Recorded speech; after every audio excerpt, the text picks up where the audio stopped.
Hey, what's up? Hello, welcome to the YouTube channel. It's weird to say that. Oh, it is official. I have made my first YouTube video.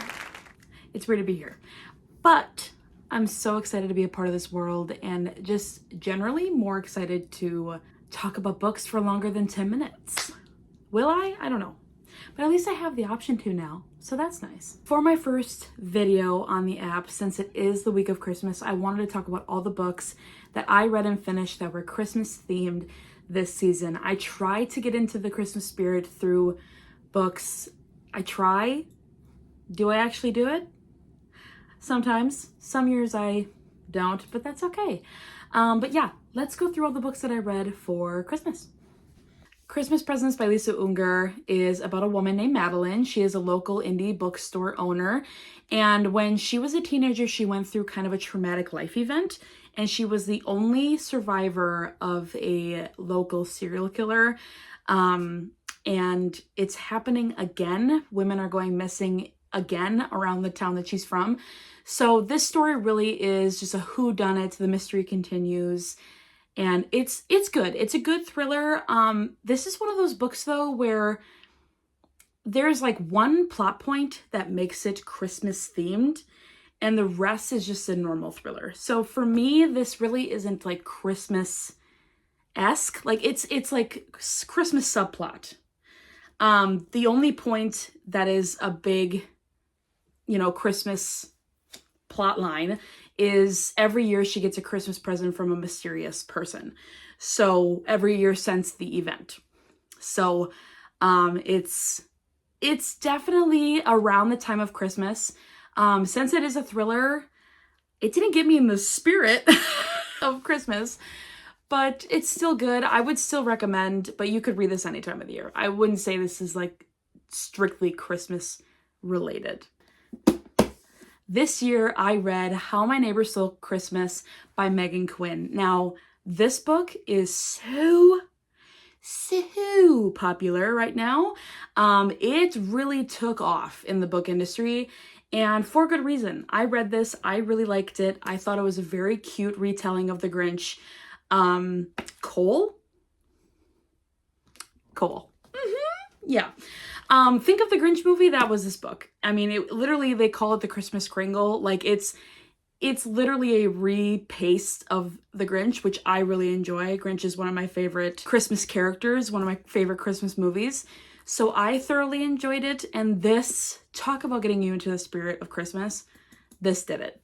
I loved how this made me feel. Like it could have been Christmas Day, me sitting in my chair watching the snow fall on Christmas Day. That was me reading this book. I loved this. They even had the characters. Like the aunt's name was Cindy Lou. Come on. It's Christmas. And I really liked it. I thought it was really cute. There are a lot of mixed reviews on this book, but if you're looking for something that's Christmas related, this is for you, boo-boo.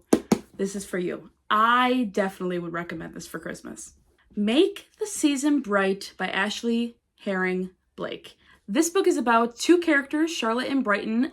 They are ex-fiancés to each other. Brighton walks out on Charlotte on their wedding day, and the whole book is pretty much them explaining to each other why Brighton did what she did. And they end up stuck in a log cabin together, snowed in. It's pretty good. It's pretty good. I thoroughly enjoyed this book. This was a very good book. I loved the romance. I thought it was very cute. The only thing I didn't love is that the characters' personalities kind of felt all over the place. All over the place. The characters had a lot of personalities. Like Brighton didn't stay true to one character. She was kind of a lot of personalities throughout the book, which is fine. I still like the book. It was just a little annoying to see her kind of be all over the place, in my opinion. But yeah, I thought it was cute. It's definitely another one of those books that'll definitely get you into the Christmas spirit. And I would definitely recommend for the Christmas season. I then read The Christmas Fix by Lucy Score. Now, I am a huge fan of Lucy Score, so I kind of knew I was going to like this book. I kind of knew that I was going to fall in love with the characters, and I did. Oh dear God, this was such a perfect book to read for Christmas. It was like TLC, and every Christmas Hallmark movie you've ever loved and watched had a baby. This was this book, okay? This Christmas story surrounds two characters, Kat King and Noah Yates. And Noah Yates is the definition of grumpy in A Grumpy Sunshine. Like, he is so mean to her, such an absolute Debbie Downer. And Kat literally just takes it in strides. She's like, F around and find out. Honestly, like, I'm here to help you in your town. Get over yourself. And I love that for her. And to talk more on like character personalities and if they're true to their character, she was true to her character the entire book. She was a strong, independent woman, strong FMC the entire book. And it's a Christmas novel, right? Like, it's supposed to bring you feel goods. It's supposed to make you feel good about Christmas and make you just all warm and fuzzy. And this did do that, but it definitely had serious moments in it. And Noah Yates and his trauma, talk about I can fix him. Holy crap, this man's been through it. And Kat King just really takes him in and shows him that it's okay to feel love and feel things. So I really liked this book. This is a perfect book for Christmas. And I love Lucy Score, so I kind of figured I was going to like it. I have been reading the Under the Mistletoe novella series that is on Amazon right now. It's a part of the KU Audible bundle. So like if you download the ebook, you get the audiobook for free from Audible. And I have a love-hate relationship with this series. I am not yet done with this series. I still have to read Only Santa's in the Building. I actually plan on reading this on Christmas Day because I just feel like that's fitting. It's like watching your favorite Christmas movie on Christmas Day. Let's just talk about it because I have a love-hate relationship with this series. So, the first novella in this mini-series is Cruel Winter with You by Ali Hazelwood. This was adorable. This was forced proximity. This was second chance romance, friends to lovers. It was such a cute read and it flew by, but surprisingly, this is the longest one in the series. It just felt like a Christmas novel. It felt like an excerpt of a Hallmark movie. And I would read a whole book. I would read an entire novel about these two and what happens after this Christmas meetup. So I really liked it. I believe I gave it 4 stars and it was perfect. It was so feel good. I loved it. So here's where it kind of hit the wall for me. Merry Ever After by Tessa Bailey. Now, if you know me, I'm a plus size girly, okay?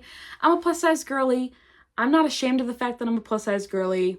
I live in this body. I'm happy with this body, whatever, okay? I have a bit of an issue with books that make the entire personality of a character their size.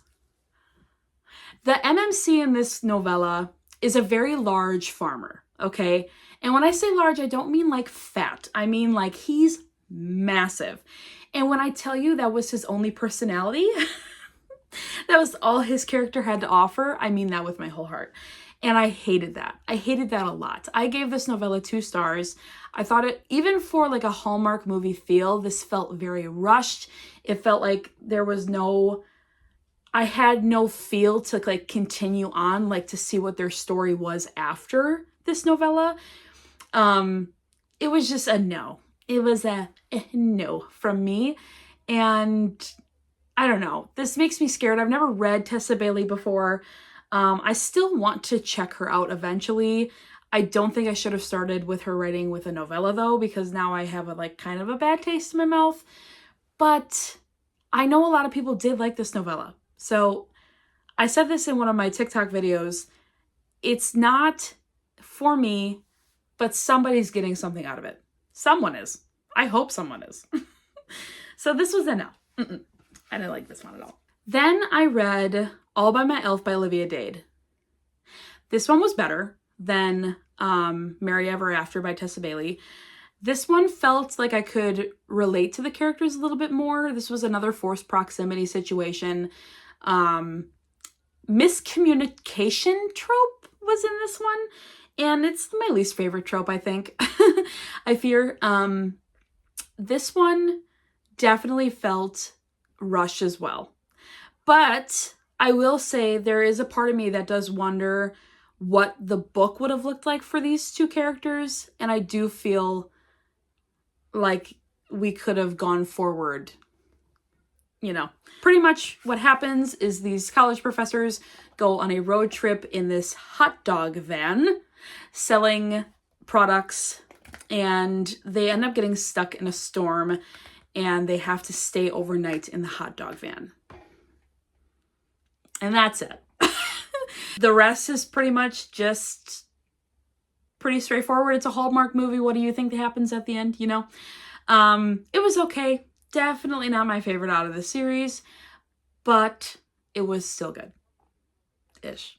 Now, when I tell you I would read a whole book about Griffin Brantley, I mean that with my heart, okay? Merriment and Mayhem by Alexandra Bellefleur was so stinking cute. I loved this story. This was Grumpy Sunshine backwards, okay? So she was the grump and he was like the, oh, come on now.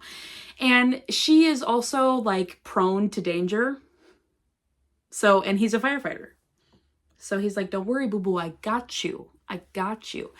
Griffin Brantley is such a golden retriever, and I would read an entire book about their love story. I would recommend this book. I would recommend this book so hard. I would make everybody read it if I could. This was a big step up from the books 2 and 3 in this novella series. This felt like an actual Hallmark movie, and I would watch this movie. I would watch this movie and I would want to read the book later. So it was good. Those are all the Christmas books that I read and finished here in December for the holiday spirit. And I had so much fun reading it. I love reading Christmas books. I am going to finish the last one in the Under the Mistletoe series and call it good. I don't need any more Christmas books after today. I love Christmas, but I do need it just for 1 month, I fear. But I'm already looking at all the books that I would read for Christmas next year, and there are some books that I'm a little sad that I didn't get to. The Most Wonderful Crime of the Year is one. The Plight Before Christmas is one. There's a couple of other ones that I wanted to get to, but I just didn't have time, and that's okay. I mean, I could read a Christmas book in July for Christmas in July, but I'm not gonna. That feels wrong. But yeah, thanks for hanging out with me. I'm just happy to be here and on YouTube. It feels kind of weird still to be saying that I'm filming a video for YouTube. But if you're here and watching, thank you. Please like and subscribe, do all the things. And you can find me on all of these other social media outlets. And I will talk to you soon. Bye.